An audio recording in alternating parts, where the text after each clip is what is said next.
So friends, బీరకాయ కారం పెట్టిన కూరకి కావాల్సిన పదార్థాలు ఏంటో మనం చూద్దాం. శుభ్రంగా పైన తొడుము తీసేసుకుని ఈ రకంగా తరిగి పెట్టుకున్న సనసనగా తరిగి ఇలా ఈ సైజులో తరిగి పెట్టుకున్న బీరకాయ ముక్కలు, అలాగే పోపులోకి కావాల్సిన పదార్థాలు అన్నమాట ఇవి.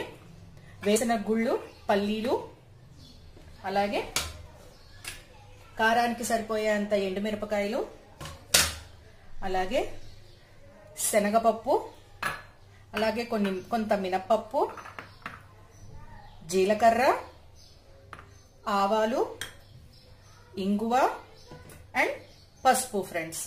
సో ఇవన్నీ మనకి బీరకాయ కారం పెట్టిన కూరకు కావాల్సిన ఇంగ్రీడియంట్స్ అన్నమాట. సో ముందుగా మనము పోపు వేయించుకుని కారం పట్టుకోవాలి. అర్థమైంది కదా ఫ్రెండ్స్? పోపు వేయించుకుని మనం ముందు కారం పట్టుకుందాం. దాంట్లో కావాల్సిన పదార్థాలు ఏంటి అని అంటే ఒక బీరకాయ తప్ప మిగతావన్నీ కూడా మనకు పోపుకు కావాల్సిన పదార్థాలే. సో ఆ పోపు వేయించేసుకుందామా ఫ్రెండ్స్? మరి పదండి.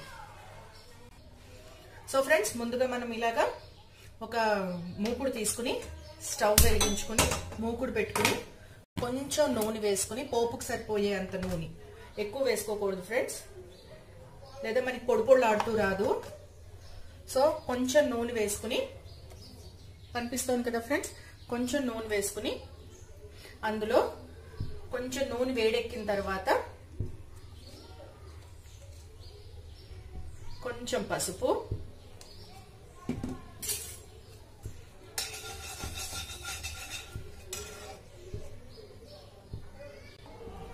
సో కొంచెం పసుపు, అందులోనే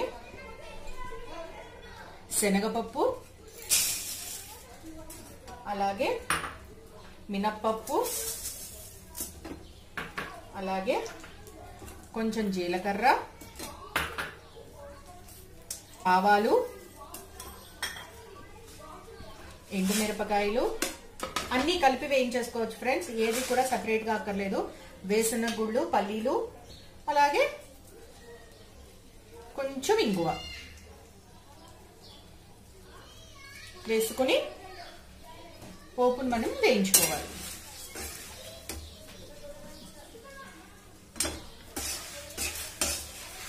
సో మొత్తం పోపు అంతా మనకి వేగిపోయేంత వరకు మీడియం ఫ్లేమ్ లో పెట్టి దీన్ని మొత్తం మనం వేయించుకోవాలి ఫ్రెండ్స్. ఏది కూడా సెపరేట్ గా వేయించుకోకర్లేదు. దీన్ని మనం నిలవ కూడా చేసుకోవచ్చు ఫ్రెండ్స్. ఇందులో తగినంత ఇందులోనే మనం చింతపండు కూడా వేసుకోవచ్చు, ఆ పుల్లదనం వస్తుంది. సో దీంట్లో మనం ఈ పోపులోనే చింతపండు కూడా వేసేసుకుందాం. సో ఫ్రెండ్స్, పోపు వేగుతుంది కదా, అందులోనే మనం గింజలు తీసేసి చింతపండు కూడా ఇందులోనే వేసేసుకుందాం. గింజలు తీసేసి వేసుకోవాలి ఫ్రెండ్స్, ఎందుకంటే మిక్సీ ఆడుతున్నప్పుడు మనకి కరెక్ట్ గా నలగదు, గింజలు ఇబ్బంది పెడుతూ ఉంటాయి. సో మిక్సీ ఆడేప్పుడు గింజలు రాకుండా ఉండడానికి గింజలు తీసేసి వేసుకోవాలి. సో నేను ఇంత చింతపండు తీసుకుంటున్నాను ఈ పోపులోకి. సో ఇందులోనే వేయించేస్తే చాలా రుచిగా ఉంటుంది ఫ్రెండ్స్. మనకి నిలవ కూడా ఉంచుకోవచ్చు ఈ పోపుని. ఈ రకమైన పోపుని మనము మిక్సీ పట్టేసి చింతపండు వేసాం కాబట్టి పాడవదు. అలాగే మనం దీంట్లో సాల్ట్ కూడా వేసుకోకుండా మనం నిలవ కూడా చేసుకోవచ్చు. ఎప్పుడైనా సరే దీన్ని మనం కూరలలో వాడుకోవచ్చు.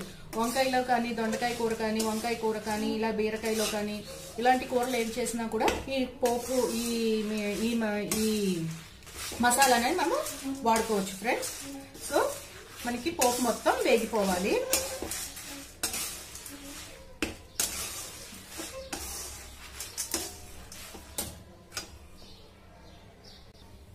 సో చూశారు కదా ఫ్రెండ్స్, మన పోపు మొత్తం అంతా బాగా వేగిపోయింది. సో దీన్ని మనం చల్లారి పెట్టుకుందాం. ఇది చల్లారే లోపు మనం నెక్స్ట్ ప్రొసీజర్ ఏంటో మనం చూద్దాం. సో దీన్ని చల్లారి పెట్టుకుందామా ఫ్రెండ్స్? ఒకసారి స్టవ్ ఆఫ్ చేసేసి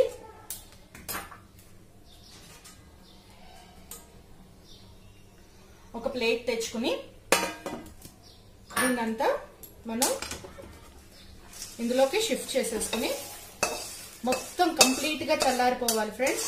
మనం మిక్సీలో వేసినప్పటికీ కంప్లీట్ గా చల్లారిపోవాలి, లేకపోతే మీకు పౌడర్ రాదు, ముద్ద ముద్దగా అయిపోతుంది. సో దీన్ని కంప్లీట్ గా చల్లారేంత వరకు దీన్ని మనం పక్కన పెట్టుకుందాం. సో చూసారు కదా ఫ్రెండ్స్, మన పోపు మొత్తం వేగిపోయింది. సో దీన్ని కంప్లీట్ గా చల్లారేంత వరకు మనం పక్కకు పెట్టుకుని నెక్స్ట్ ప్రొసీజర్ లోకి వెళ్ళిపోదాం. సో ఇప్పుడు అదే మూకుడులో కొంచెం మళ్ళీ స్టవ్ వెలిగించుకుని కొంచెం ఆయిల్, మనకి కూరకి సరిపోయేంత ఆయిల్ వేసుకుని, మనకి కూరకి ఎంత కావాలో అంత ఆయిల్ వేసుకుని కొంచెం సేపు ఇది హీట్ ఎక్కిన తర్వాత కొంచెం సేపు దీన్ని హీట్ అయ్యేంత వరకు మనం ఆగుదాం ఫ్రెండ్స్.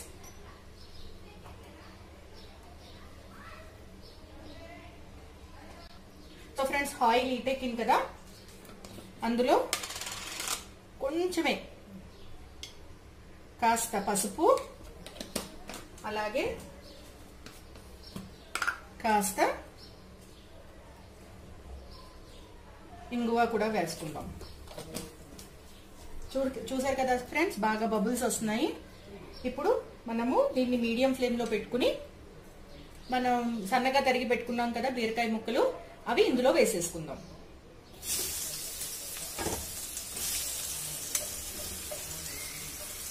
ఇందులో వేసేసుకుని సాల్ట్ ఇప్పుడే వేసేయచ్చు ఫ్రెండ్స్, నో ప్రాబ్లం. సాల్ట్ కూడా ఇప్పుడే వేసేసుకోవచ్చు, మనకి మగ్గిన తర్వాత అక్కర్లేదు. బీరకాయలో వాటర్ సరిపోతుంది ఈ కూర అంతా మనకి మగ్గడానికి. అందులోనూ మనం నూనె కూడా వేసాం కదా, సో రెండింటితోనూ ఇప్పుడు వేసే సాల్ట్ తోనూ మనకి ముక్కలు మొత్తం మగ్గిపోతాయి. మనము సాల్ట్ ఈ ముక్కలకి, మనం చేసుకున్న మసాలాకి రెండింటికి సరిపోయేంత సాల్ట్ మనం ఈ ముక్కల్లోనే వేసేసుకోవాలి. మసాలాకి సరిపోయే సాల్ట్ కూడా మనం ఇందులోనే వేసేసుకోవాలి ఫ్రెండ్స్. వేసేసుకుని ఒక్కసారి దీన్ని పైకి కిందకి కలిపేసుకుని అంతా కూడా మీడియం ఫ్లేమ్ లో పెట్టి చేయాలి ఫ్రెండ్స్. బీరకాయ ముక్క కూడా తొందరగా మాడిపోయే ఛాన్సెస్ ఉంటాయి, అందుకని మీడియం ఫ్లేమ్ లో పెట్టుకుని మనము దీన్ని పైకి కిందకి ఒకసారి కలుపుకుని, చూసారు కదా ఫ్రెండ్స్, మొత్తం అంతా మిక్స్ అయిపోయింది. మనకి వేసిన పసుపు అన్నీ కూడా దీనికి అంటుకున్నాయి, సాల్ట్ అన్నీ కూడా దీనికి అంటుకున్నాయి. కాబట్టి కిందకి పైకి ఒకసారి అనేసి మీడియం ఫ్లేమ్ లో ఉంచుకుని కొంచెం సేపు మూత పెట్టుకుని దీన్ని మగ్గించుకుందాం.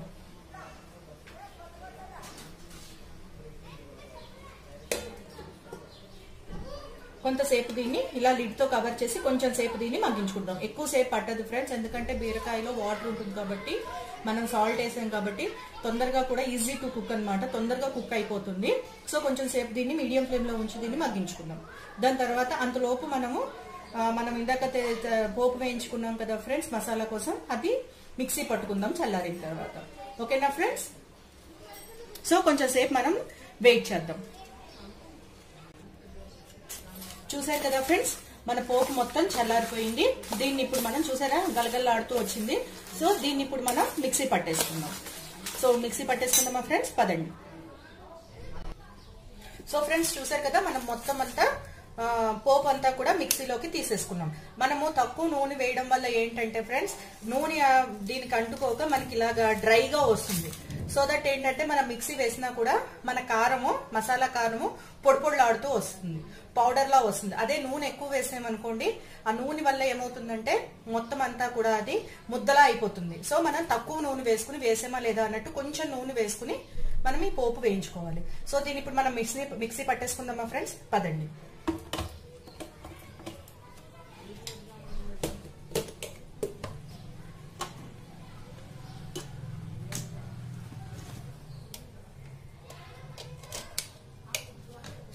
దీన్ని మనం కంప్లీట్ పౌడర్ లాగా మిక్సీ పట్టేస్తాం. మిక్సీ కూడా మనము ఒకేసారి ఎట్ ఏ టైమ్ వేసేయకూడదు ఫ్రెండ్స్. ఫస్ట్ ఒకసారి వేసి ఆఫ్ చేయాలి, ఫస్ట్ 1 లో పెట్టి ఆఫ్ చేయాలి. అలాగే సెకండ్ టైం మళ్ళీ వేసినప్పుడు 2 లోకి వెళ్ళాలి, మళ్ళీ ఫస్ట్ లోకి వచ్చి మళ్ళీ బయటకు వచ్చేయాలి. అలాగే థర్డ్ టైము. ఆ రకంగా చేస్తే ఏంటంటే పర్ఫెక్ట్ గా మనకి పౌడర్ రెడీ అవుతుంది.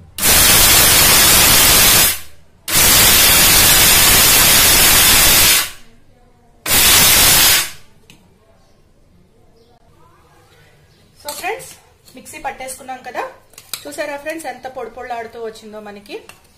చూసారు కదా ఫ్రెండ్స్, మసాలా అంతా మనకి పొడి పొడిలాడుతూ వచ్చింది. దీనికి మనకి కావాలంటే మనకి కూరకి తగ్గంత వేసుకోవచ్చు ఫ్రెండ్స్. దీన్ని మనం స్టోర్ చేసుకోవచ్చు, ఎందుకంటే చింతపండు వేసాం కాబట్టి స్టోర్ చేసుకోవచ్చు. ఇంకొకటి ఏంటంటే దీన్ని మనం సాల్ట్ కలపలేదు కాబట్టి పాడవకుండా ఉంటుంది, ఇలా పొడి పొడిలాడుతూనే ఉంటుంది. ఒకవేళ మీరు సాల్ట్ కలిపారనుకోండి, అది నేను ఇందాక చెప్పినట్టు వాటర్ కంటెంట్ ఉంటుంది కాబట్టి సాల్ట్ లో ఈ పొడం అంతా ముద్ద పడిపోతుంది. సో అది వాసన వచ్చే ఛాన్సెస్ ఉంటుంది. అందుకని దీంట్లో మనం సాల్ట్ కలుపుకోకుండా దీన్ని మనం నిలవ చేసుకోవచ్చు. సో చూసారు కదా ఫ్రెండ్స్, ఇంత పొడి పొడిలాడుతూ వచ్చింది. ఇప్పుడు మన కూర ఎంతవరకు వచ్చిందో ఎంతవరకు మగ్గిందో మనం బీరకాయ ముక్కల్ని చూద్దామా ఫ్రెండ్స్, పదండి. సో ఫ్రెండ్స్, మనం ఈ కూర కారాన్ని ఒక సైడ్ కి పెట్టుకుని మన కూర ఎంతవరకు మగ్గిందో, బీరకాయలు ఎంతవరకు మగ్గాయో మనం చూద్దాం. సో దీని పైన లిడ్ తీసేసి, చూసారు కదా ఫ్రెండ్స్, మనం సాల్ట్ ముందు వేయడం వల్ల ఆ బీరకాయలో ఉండే వాటర్, ఆ సాల్ట్ వల్ల వచ్చే వాటర్ తోటి కంప్లీట్ గా ఇది మగ్గిపోయింది. కొంచెం మనకి ఈ వాటర్ అంతా ఎవాపరేట్ అయ్యేంత వరకు లిడ్ తీసేసి హైలో పెట్టి ఒక 2 to 3 minutes దీన్ని మనం ఉడికిద్దాం. సో లిడ్ పెట్టకపోవడం వల్ల ఏమవుతుందంటే వాటర్ ఎవాపరేట్ అయ్యిందంతా కూడా మళ్ళీ దీంట్లో పడకుండా ఉంటుంది. సో ఇప్పుడు వచ్చే వాటర్ అంతా పైకి ఎవాపరేట్ అయిపోతుంది కాబట్టి మనకి కొంచెం వాటర్ కంటెంట్ తగ్గి ముక్క కనిపిస్తుంది అనమాట. ఈ వాటర్ లెవెల్ అంతా పోతుంది. సో కొంచెం సేపు దీన్ని ఈ రకంగానే మగ్గిద్దామా ఫ్రెండ్స్. హైలో పెట్టండి, హైలో పెట్టి ఎక్కడికి వెళ్ళదు, అక్కడే ఉండండి. 2 minutes కి ఒకసారి వచ్చి దీన్ని చెక్ చేస్తూ ఉండండి. మనకి కొంత లెవెల్, వాటర్ లెవెల్ మనకి ఇప్పుడు బాగా కనిపిస్తుంది కదా, ఈ వాటర్ లెవెల్ తగ్గేంత వరకు దీన్ని మనం హైలో పెట్టి పైన లిడ్ కవర్ చేయకుండా దీన్ని మనం మగ్గిద్దాం. సో ఫ్రెండ్స్, కొంచెం సేపు దీన్ని మగ్గిద్దాము. 2 minutes కి ఒకసారి వచ్చి చెక్ చేయండి. దీనికి ఎక్కువ సేపు పట్టదు ఫ్రెండ్స్. ఒక 2-3 minutes లో మనకి వాటర్ అంతా ఎవాపరేట్ అవుతుంది. కొంచెం వాటర్ ఉన్నా పర్వాలేదు. మనము ఈ పోపుది ఏదైతే మిక్చర్ ఉందో, మసాలా మిక్చర్, అది వేసేపటికి ఏమవుతుందంటే దానికి సరిపోతుంది. సో మనకి ఈ వాటర్ అంతా కూడా అది అబ్జర్వ్ చేసి కూర మనకి థిక్గా కనిపిస్తుంది. ఓకేనా ఫ్రెండ్స్. సో కొంచెం సేపు దీన్ని మనము హై ఫ్లేమ్ లో పెట్టి లిడ్ తీసేసి మగ్గబెట్టుకుందాం.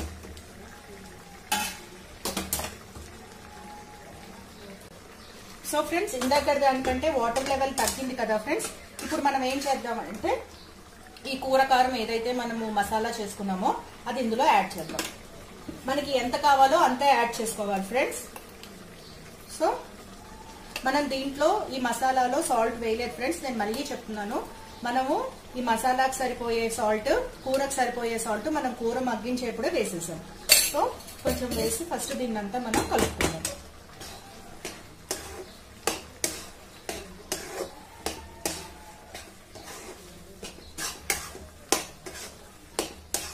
చూసారు కదా ఫ్రెండ్స్, మనం ఏదైతే పౌడర్ వేసామో అది వేసిన వెంటనే మొత్తం వాటర్ అంతా ఎవాపరేట్ అయిపోయింది. చూసారు కదా ఫ్రెండ్స్.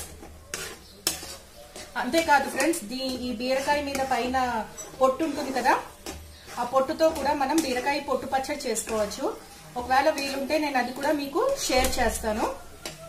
సో చూసారు కదా ఫ్రెండ్స్, ఇప్పుడు మనం వేసిన కారం అంతా దీనికి సరిపోయింది. ఇప్పుడు దీన్ని ఏం చేద్దామంటే, ఇప్పుడు కంప్లీట్ గా మళ్ళీ లో ఫ్లేమ్ లో పెట్టుకుని లిడ్ పెట్టుకుని ఒక 5 minutes పాటు మగ్గనిద్దాం. ఎందుకంటే ఆ మసాలా అంతా ఏదైతే మనం మసాలా వేసామో కారము అదంతా ఆ బీరకాయ ముక్కలకి అంటుకునేంత వరకు మనం వెయిట్ చేద్దాం. ఒక 5 minutes పాటు వెయిట్ చేద్దాం. సో చూసారు కదా ఫ్రెండ్స్, నేను పెట్టిన మిక్సీలో ఇంకా నాకు మిగిలింది. నేను దీంట్లో మళ్ళీ చెప్తున్నాను, సాల్ట్ వేయలేదు. దీన్ని మనం యాజ్ ఇట్ ఈస్ గా ఒక డబ్బాలో, టైప్ కంటైనర్ డబ్బాలో మనం స్టోర్ చేసుకుని ఎప్పుడు కావాలంటే అప్పుడు మనం వాడచ్చు. అర్థమైంది కదా ఫ్రెండ్స్. వంకాయ కూరలో వేసుకోవచ్చు. అందులోనే ఇంతే కాకుండా ఇందులో ఒక ఉల్లిపాయ వేసి మనం తిప్పేస్తే ఉల్లికారం కూడా దీంతో చేసుకోవచ్చు. Same procedure friends. ఇందులో మనం ఒక ఆనియన్ యాడ్ చేస్తాం అంతే. అర్థమైంది కదా ఫ్రెండ్స్. వంకాయతో చేసుకోవచ్చు, దొండకాయతో చేసుకోవచ్చు, బీరకాయతో చేసుకోవచ్చు, క్యాప్సికమ్ తో కూడా చేసుకోవచ్చు ఫ్రెండ్స్ మనం ఈ కర్రీని. సో ఒక 5 minutes పాటు దీన్ని మగ్గనిద్దాము. ఒకవేళ వీలుంటే నేను మీకు బీరకాయ పొట్టు పచ్చడి ఎలా తయారు చేయాలనేది నేను నెక్స్ట్ వీడియోలో షేర్ చేస్తాను ఫ్రెండ్స్. ఓకేనా. సో దీన్ని కొంచెం సేపు మనం మగ్గనిద్దాము. ఓకేనా ఫ్రెండ్స్. సో ఫ్రెండ్స్, 5 minutes అయింది కదా, ఒకసారి మన కూర ఎంతవరకు వచ్చిందో చెక్ చేద్దాం. సో లిడ్ తీసేసి, చూసారు కదా ఫ్రెండ్స్, మీకు పక్కన బబుల్స్ కనిపిస్తున్నాయి కదా. సో ఇది కూర ఆయిల్ అంతా వదిలేస్తుంది. సో ఇది రెడీ అయిపోయింది కూర అని అర్థం. సో ఒకసారి దీన్ని పైకి కిందకి ఒకసారి కలిపేసుకుని, చూసారు కదా ఫ్రెండ్స్, ముక్కలాగే ఉంది. మనకి ఎక్కడా కూడా బీరకాయ ముక్క పేస్ట్ అయిపోలేదు, ముక్కలాగే ఉంది. అలాగే దీనికి మనం వేసిన మసాలా కారం కూడా అంటుకుంది. సో దీన్ని ఒకసారి పైకి కిందకి కలిపేసుకుని మనం గ్యాస్ ని ఆఫ్ చేసేసుకుని సర్వ్ చేసుకుందాం. సో ఫ్రెండ్స్, చూసారు కదా, మన యమ్మీ బీరకాయ కారం పెట్టిన కూర రెడీ అయిపోయింది. దీన్ని మనం అన్నంలో కలుపుకున్న, చపాతీలోకి తిన్నా, రోటీలోకి తిన్నా, దేంట్లో అయినా, ఐ మీన్ చపాతీ అయినా రోటీ అయినా ఒకటి కదా, చపాతీలోకి తిన్నా చాలా టేస్టీగా ఉంటుంది ఫ్రెండ్స్. అంతేకాకుండా అన్నంలో కొంచెం నెయ్యి వేసుకుని వేడివేడి నెయ్యి వేసుకుని వేడివేడి అన్నంలో ఈ కూర కలుపుకుని తింటే చాలా యమ్మీగా ఉంటుంది ఫ్రెండ్స్. ఒకసారి ట్రై చేయండి, ఎలాగొచ్చింది అనేది నాకు కామెంట్ బాక్స్ లో కామెంట్ చేసి చెప్పండి. ఒకవేళ ఈ వీడియో కానీ మీకు నచ్చినట్టయితే లైక్ చేసి, షేర్ చేసి, కామెంట్ చేసి, సబ్స్క్రైబ్ చేయడం మాత్రం మర్చిపోకండి. ఓకే ఫ్రెండ్స్, మళ్ళీ నెక్స్ట్ వీడియోలో కలుసుకుందాము. అంతవరకు బాయ్, టేక్ కేర్ అండి, స్టే హోమ్, బీ సేఫ్. ఓకేనా అండి, బాయ్ అండి.